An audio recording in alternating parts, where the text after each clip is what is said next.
Vieram muitos médicos, vieram mais que uns 8 a 10 médicos. A equipe assim, foi muito rápida. Eu via eles recortando a roupa do meu filho toda, no meio. E eu fiquei atrás do meu filho, eu acho que eu não poderia nem estar ali, mas os médicos permitiram que eu estivesse ali. Eu fiquei atrás do meu filho, eu via todas as vezes que eles fizeram massagem cardíaca no meu filho, eu vi eles colocando no pulso direito do Henri 8 injeções de adrenalina, eles colocaram a sonda no nariz do meu filho, eu vi, fizeram um arranhão no nariz do meu filho, eu vi quando entubaram o meu filho, eu vi colocando medicamento no outro pulso do meu filho, e eu vi fazendo manobra incansavelmente no meu filho. Muitas e muitas e muitas, e quando um cansava, o outro chegava e fazia manobra, e era um cansava e o outro fazia manobra. E eu falava, meu Deus, o que está acontecendo? Aí o Jairinho falou assim, Monique, liga para o pai, liga para o Leniel, fala que o Henri não está respirando direito, está tendo algum problema. E eu liguei para o Leniel, que naquela hora eu não sabia nem o que estava acontecendo. Eu acho que foi 4h30 da manhã. A gente já estava lá, acho que meia hora, fazendo massagem cardíaca no Henri. Quem o atendeu, né, e a gente não tem tempo para avaliar se era médico, se era enfermeira, seja lá o que for, mas atenderam o menino e fizeram incansáveis manobras de ressuscitação. Eu estou fazendo esse movimento aqui para você ter um pouco de ideia do que significa isso no corpo de uma criancinha de 4 anos. Eu já disse, mas vou repetir caso alguém não tenha visto eu dizer ainda.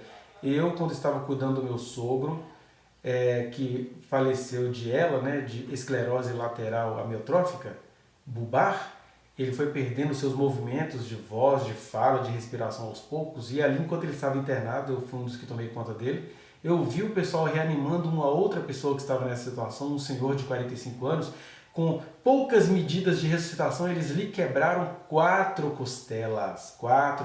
Na hora eu me lembrei do pequeno Henri, falei, gente, imagina o Henri ficando 2 horas sendo insistentemente bombardeado, porque não tem como a gente deixar de fazer essa ligação, gente. Aliás, nós temos vários problemas aí nos laudos, né? Que o primeiro é que o laudo é de uma criança que não tem nada a ver com os traços do Henri. Segundo é que essa operação toda, durante 2 horas, nos dá uma dica de que todo o ferimento que ficou constado nos autos aconteceu foi no hospital mesmo. A gente, querendo ou não, a vida é assim. Os hospitais privados que lidam com crianças não atendem esse tipo de catástrofe todo dia, né?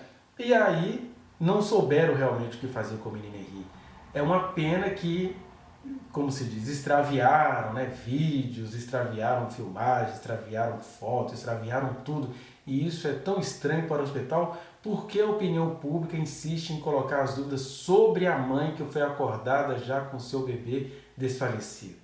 Aquele excesso de movimento brusco sobre o corpo de uma criança de 4 anos, franzininho como era o pequeno Henri, claro que essa movimentação toda colocou lesões, tanto é que na hora que eles vão colocar o aparelho aqui no rosto do menino, eles provocam um arranhão que muita gente aí pensava, e alguns informados pensam até hoje, que foi a unha da mãe, né?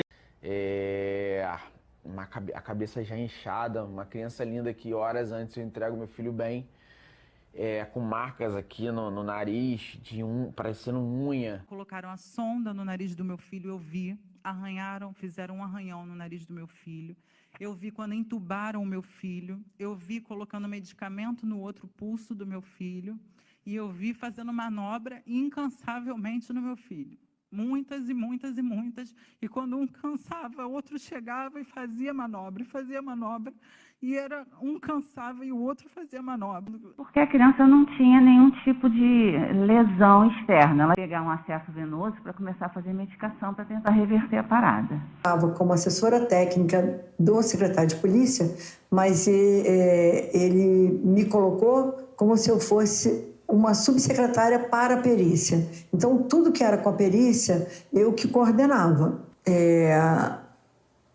Surgiu uma história de uma criança de 4 anos que teria caído da cama e o pai estava pedindo que fosse feita a necrópsia rápida porque estava sofrendo muito, e ele pediu para um policial, esse policial pediu para um perito que veio me pedir. Aí eu falei, peraí, uma coisa muito recomendada, tem coisa errada aí. Perceberam? Que a perita percebeu, independentemente de ela saber quem é a Leniel, ela falou assim, por que um pai está pedindo para correr logo com essa perícia? sem ela saber das coisas todas que iriam desenrolar de 2021 para cá, ela achou estranho que o pai do menino, ela não está nem falando do Jairo, está falando do pai que estava pedindo para apressar essa perícia, porque ele estava lá naquele momento acompanhado do Sigmar, né? Aí você está falando, teve perícia, pois é, a perita, corretíssimo como ela percebeu, e aí o que ela vai dizer? Opa, temos que ter mais critério, que se um pai está com pressa, coisa errada tem, porque ela sabe como os pais agem, né? E aí, só que o pessoal do podcast não percebeu o que ela estava tentando dizer e acabou que o assunto passou batido, digamos assim, quer ver? Estava pedindo a perícia, no caso era o padrasto, rápida. Não, o que chegou pra gente era que o pai, Tinha acabado de acontecer o evento. tinha acabado de acontecer. Que tinha, até então, a gente não sabia, eu não sabia nem quem era o padrasto, a gente não sabia de nada. Percebem que ela reafirma que foi o pai que estava apressando a questão do laudo? Porque ele tinha aquela coisa assim, eu preciso mostrar que eu estou lutando, mas na verdade tinha interesses escusos do Liniel nisso aí, né? Aí, presta atenção no que ela vai dizer, porque às vezes até o maior perito da situação cai em determinados enganos que estavam fora da alçada dela, quer ver? Nada. A gente só sabia que a criança chegou. E aí eu falei para a diretora na época do IML, eu falei, olha só, é para fazer o caso, assim, com muito cuidado. Porque uma coisa que pedem urgência é uma coisa que você tem que olhar com aquele olhar, assim, com cuidado redobrado.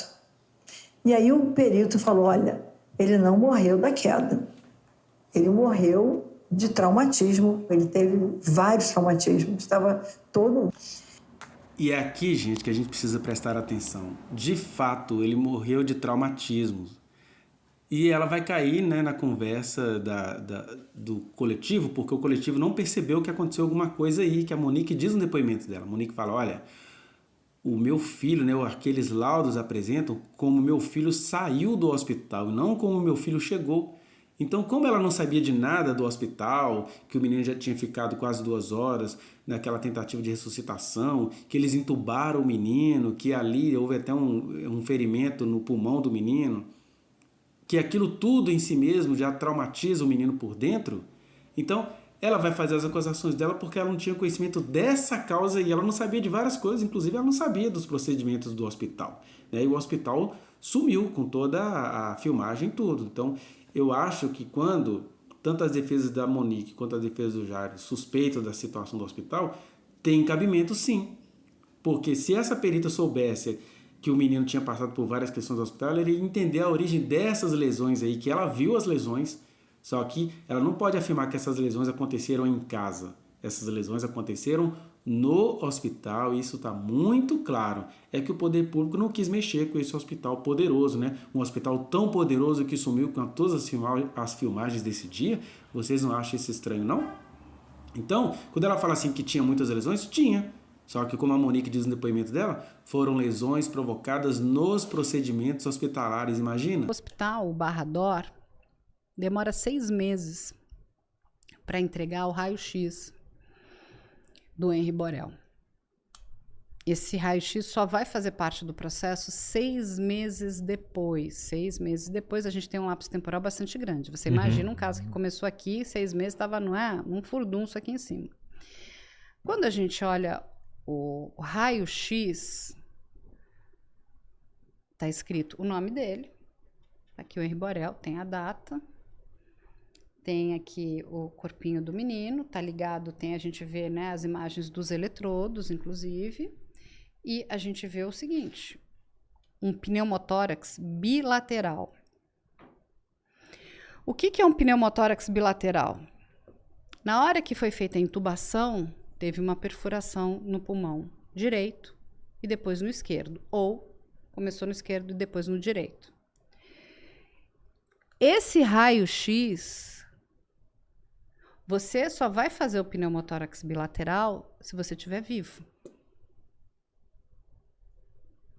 Então, se ele está no hospital e tem um raio-x de pneumotórax bilateral, alguém tem que explicar o que aconteceu ali. A gente está falando do Barra D'Or. É um hospital de ponta no Rio de Janeiro, tipo Einstein, tipo o Sírio aqui em São Paulo, né? Um hospital de elite. Naquela noite, nenhuma câmera do hospital funcionava, só naquela noite. E aí eu não estou dizendo câmera dentro da emergência, estou dizendo câmera ali na recepção, sabe? Quando você chega, tem câmeras, né, no prédio. Estacionamento tem. E aí aquelas câmeras poderiam ajudar a saber se tinha um movimento, se o menino se movimentou ou não se movimentou, entendeu? Aquilo não existe. O hospital diz que as câmeras estavam em manutenção. O elevador estava esfalecido ali, né? Não, o menino estava desmaiado, assim. A questão é que a gente precisa saber se ele entrou no hospital com vida ou sem vida. Se teve algum movimento. O que é? A gente não tem essas imagens. A única imagem que a gente tem é dele descendo o elevador e não existe mais nada. Aquelas imagens da recepção do hospital não existem. Uma das coisas mais pedidas pela defesa. As imagens vão te comprovar se você está falando a verdade ou mentira. Ela te coloca numa situação mais frágil, porque você não tem um elemento para dizer, você não viu se a perna mexeu, se isso, como é que estava, enfim, inclusive eles ali dentro. Você não entuba cadáver.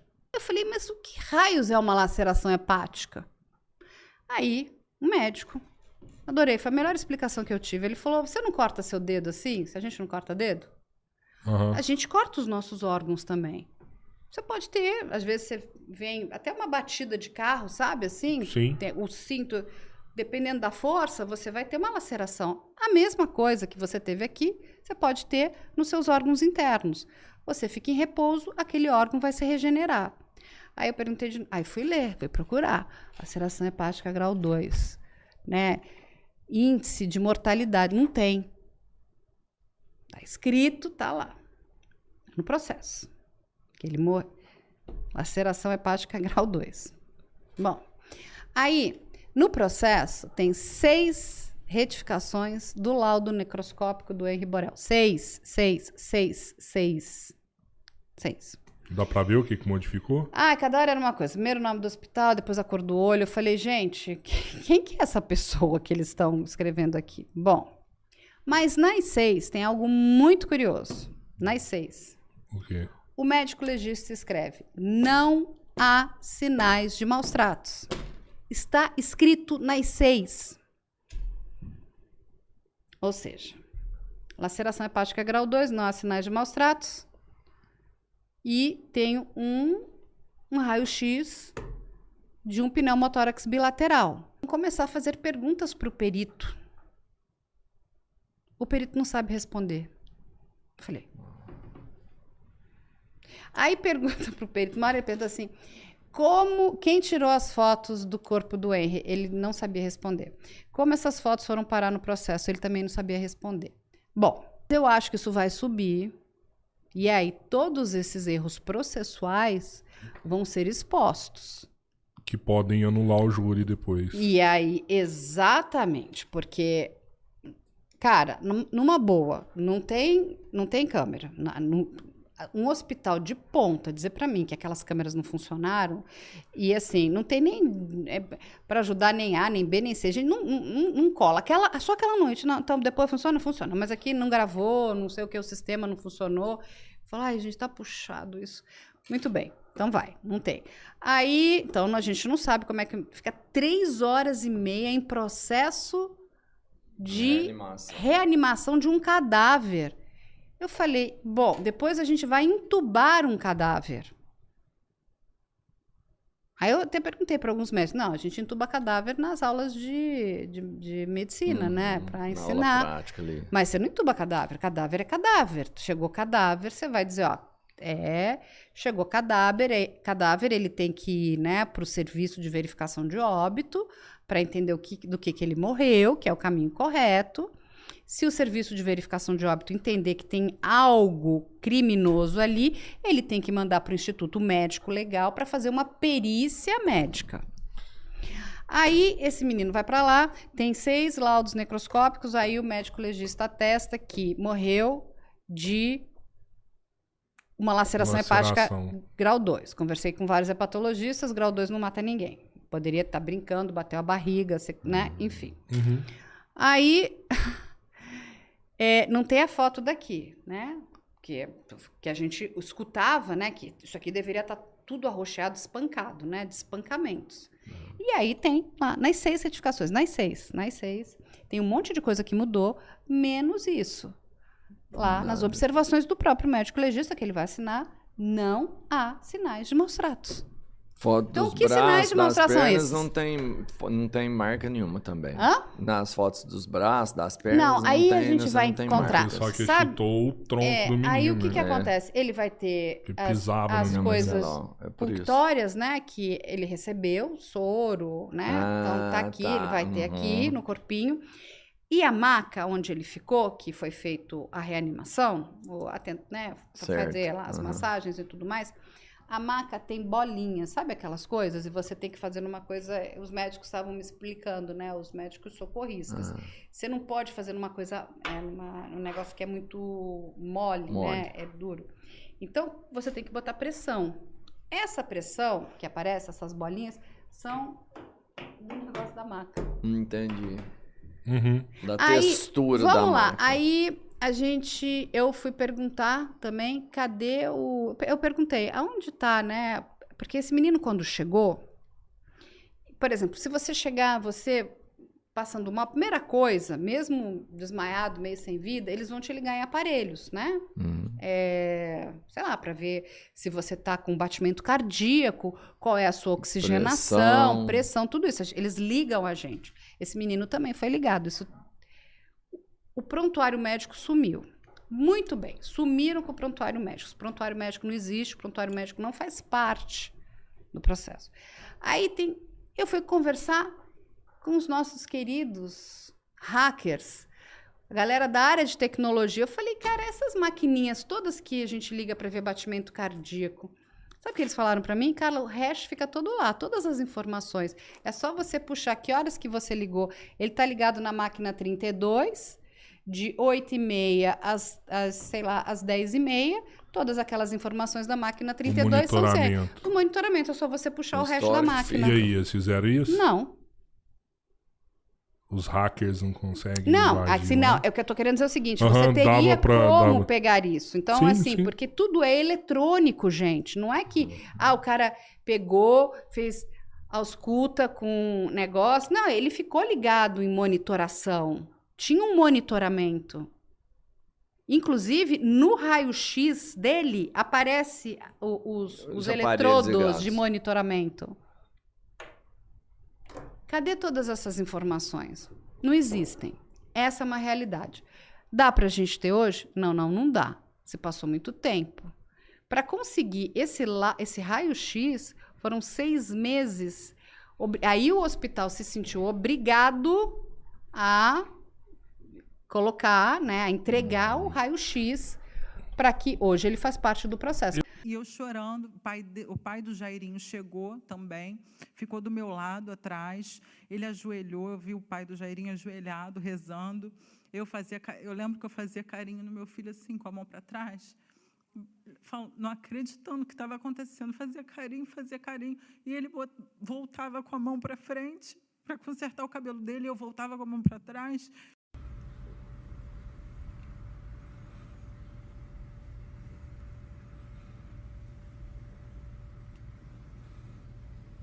E os médicos falaram, vocês não podem ficar aqui, E isso já tinha passado acho que uns 50 minutos de massagem cardíaca, eu acho. Já tinha passado bastante tempo. Chegou um amigo do Leniel, o Sigmar. Depois chegou uma amiga do Leniel, que eu acho que era a namorada dele, na época. E chegou a família do Jairinho, minha família ainda estava no caminho. Quando foi... Uma enfermeira me deu um medicamento que ela disse que eu estava andando igual barata tonta dentro do hospital. Sentei no meio-fio, na calçada do hospital, do lado de fora, e ela me deu esse remédio para eu ficar calma.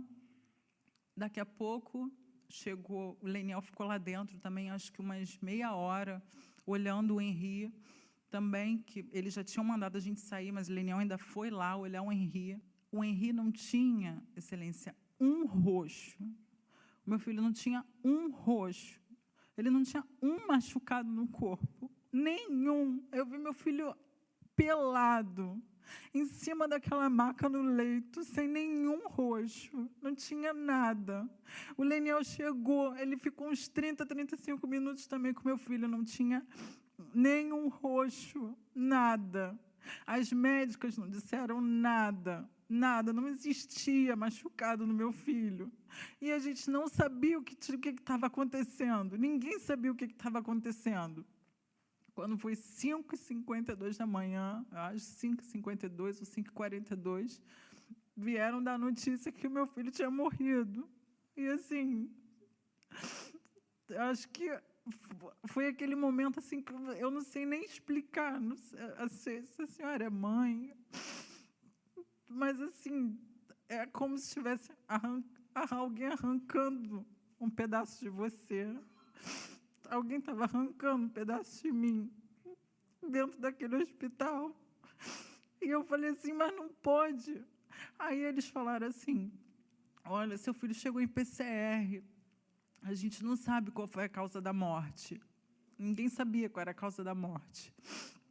Eu falei assim, mas o que aconteceu? Vocês ficaram 2 horas fazendo massagem cardíaca no meu filho. Uma criança chega morta, vocês ficam fazendo 2 horas de massagem cardíaca. Eu, naquele momento, eu culpei o hospital. Eu achei assim que o Henrique tinha chegado vivo e o hospital tinha feito alguma coisa de errado. Alguma coisa tinha feito de errado dentro daquele hospital. Porque meu filho não tinha marca nenhuma. Leniel, até no depoimento dele, na delegacia, acho que aqui em audiência, não tinha nenhum roxo. Vossa Excelência, nenhum. E meu filho, depois de 2 horas no leito do hospital, ele veio a falecer. Eles só deram óbito 2 horas depois. Eu nunca tinha visto aquilo na minha vida. Eu não sei quanto tempo, porque eu não sou médica, eu não sou perita. Mas uma pessoa que chega morta dentro de um hospital, fica 2 horas em ressuscitação, eu nunca ouvi falar um negócio desse. Enfim, nesse momento, acho que a assistente social chegou, a pediatra ou uma médica, eu não sei quem foi. Eu tive que dar a notícia para minha família no carro, eles estavam vindo. Meu pai estava acamado em casa, meu pai começou a chorar em casa.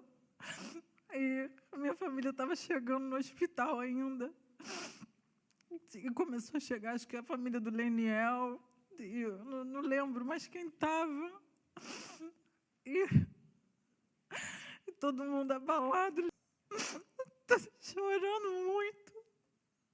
E eu em outro canto, sem entender nada do que estava acontecendo. Nosso filho, nosso único filho, parecia um pesadelo, parecia uma coisa horrível. Ninguém estava entendendo nada. Aí chegou o Sigmar, que é o amigo, acho que o amigo do Leniel.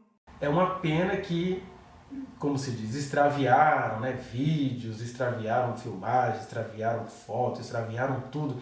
E isso é tão estranho para o hospital, porque a opinião pública insiste em colocar as dúvidas sobre a mãe que foi acordada já com seu bebê desfalecido. Aquele excesso de movimento brusco sobre o corpo de uma criança de 4 anos, franzininho como era o pequeno Henrique, claro que essa movimentação toda colocou lesões, tanto é que na hora que eles vão colocar o aparelho aqui no rosto do menino, eles provocam um arranhão que muita gente aí pensava, e alguns informados pensam até hoje, que foi a unha da mãe, né? Igual aconteceu no caso Nardoni, que eles falaram que era sangue da criança, e quando foram descobrir agora, depois de 15 anos, foram revisitar o processo e descobriram que aquilo ali, quando muito, era saliva de uma outra criança, não era nada da Isabela Nardoni, nem sangue, nem saliva, nem nada. E aí, ao invés de a gente aprender com os erros passados, a gente prefere ficar criminalizando uma mulher inocente. E essa mulher inocente, na hora mesmo, ela registrava isso. Gente, mas esse tanto de coisa não vai machucar meu filho por dentro? Ela tentando dizer que ela estava estranhando aquilo tudo, mas como ela estava lesionada pelo excesso de medicação antes, durante e até depois do enterro do pequeno Henri, né, antes da morte dele, durante o processo de sepultamento e após, ela não conseguia registrar a urgência do que ela estava dizendo. Mas ela estranhou, porque aí quando ela fica sabendo que tem muitas lesões no corpo do menino. Ela fala assim, mas como que havia lesões se eu vi meu filho nu, pelado? E ela diz isso, a juíza, aos prantos. E as pessoas preferem não crer nessa mãe desesperada aos prantos diante da juíza, mostrando a autenticidade do seu ser, dizendo que ela viu seu filho da cabeça aos pés antes desse laudo aparecer. Entende? E é interessante que todos esses questionamentos que a gente faz hoje já estavam sendo feitos pela professora Monique desde o começo, que inclusive ela vai dizer para a juíza que a equipe não disse nada para ela na hora, assim, gente, seu filho está muito machucado, mas o que foi isso? Ninguém diz nada para ela. Se tivesse machucado mesmo, os médicos até para se esquivarem já iam falar assim, mamãe, o que é isso aqui no corpo do filho? Que médico adora fazer isso, né? Eu me lembro do meu menino ainda no primeiro dia de nascido, ele tinha um choro característico, era um berro incomum, e eu lembro que na primeira madrugada que ele tinha nascido, ele chorou, e aí lá vai a enfermeira correndo lá no quarto, lá perto da minha esposa, chega para minha esposa e fala assim, a senhora derrubou esse menino da cama, a senhora está machucando o menino, quer dizer, com um grito característico de um bebê, já foram lá acusar a minha esposa de, sei lá, por depressão pós-parto, sei lá o que eles queriam imaginar que ela tivesse, de ela ter jogado o menino no chão. E aí, se era verdade que o Henri estava cheio de roxo, de machucado, e esse tanto de médico não falou nada, a professora Monique aponta isso para a juíza. Se fosse verdade esse tanto de lesões, todo mundo teria visto e falado assim, mamãe, o que é isso aqui? E é interessante, né? A criança com hemorragia interna e eles lá socando ela e né, nada sai pela boca dela. É tudo muito estranho mesmo, gente. A gente tem de dar razão. É a voz dessa mulher inocente. Interessante que a professora Monique, ela estranha tudo ali na hora. Ela fala assim, mas como que esse pessoal está fazendo tanta manobra em alguém que eles estavam considerando já em óbito? E para piorar, ela deixa bem claro isso a juíza, né? Que eles dão o óbito, só assim, ó, não tem jeito, 2 horas depois, ou seja, muitos procedimentos violentos e por vezes invasivos no corpo de um menino de 4 anos e não queriam que estivesse baço ou fígado, ou seja lá o que foi estourado, além do fato desse primeiro laudo me parecer ser de uma criança bem menor que morreu atropelada, né? Então, o casal caiu nas mãos aí do poder público.